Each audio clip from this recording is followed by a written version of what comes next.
যথাযোগ্য মর্যাদার সাথে ভগবান শ্রীকৃষ্ণের ৫,২৫২তম আবির্ভাব তিথি মহা মহোৎসব পালিত হচ্ছে ইস্কনের প্রধান কেন্দ্র মায়াপুর সহ বিশ্বের সমস্ত শাখা কেন্দ্রে। কৃষ্ণের জন্মাষ্টমী বা আবির্ভাব তিথি উৎসব উপলক্ষে ইতিমধ্যেই মায়াপুর ইস্কনে লক্ষাধিক দেশি ও বিদেশি ভক্তের সমাগম ঘটেছে। জাতি, ধর্ম, বর্ণ নির্বিশেষে সমস্ত মানুষের আগমনে মায়াপুর ইস্কন মিনি ওয়ার্ল্ডে পরিণত হয়েছে।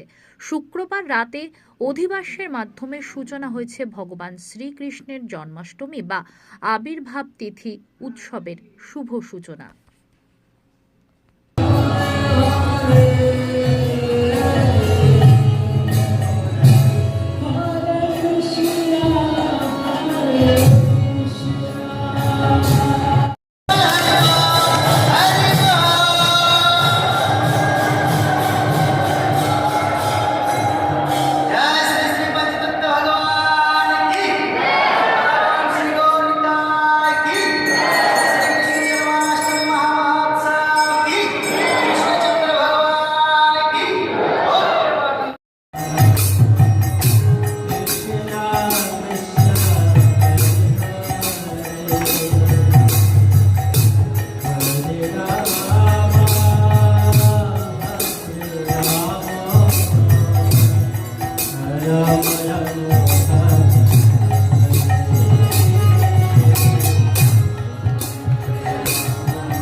ইস্কন হেডকোয়ার্টার সিধা মায়াপুর সহ বিশ্বব্যাপী সমস্ত শাখা কেন্দ্রে পরমেশ্বর ভগবান শ্রীকৃষ্ণের ৫,২৫২তম শুভ আবির্ভাব তিথি মহা মহোৎসব যথাযথ ধর্মীয় মর্যাদা এবং বিভিন্ন নিয়মকানুন মেনে পালন করা হচ্ছে।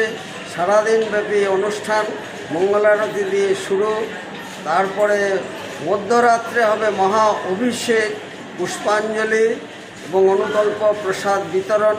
দেশ বিদেশের লক্ষাধিক ভক্তবৃন্দ এখানে সমবেত হয়েছেন।